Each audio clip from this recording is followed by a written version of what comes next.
สวัสดีจ้าสวัสดีท่านผู้ชมทุกท่านนี่เป็นผลการออกรางวัลหวย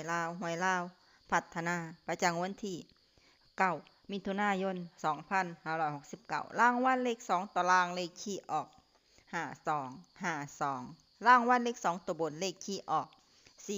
4545รางวัลเลข3ตัวบนเลขคี่ออก245245รางวัลเลข6ตัวเลขคี่ออก165245165245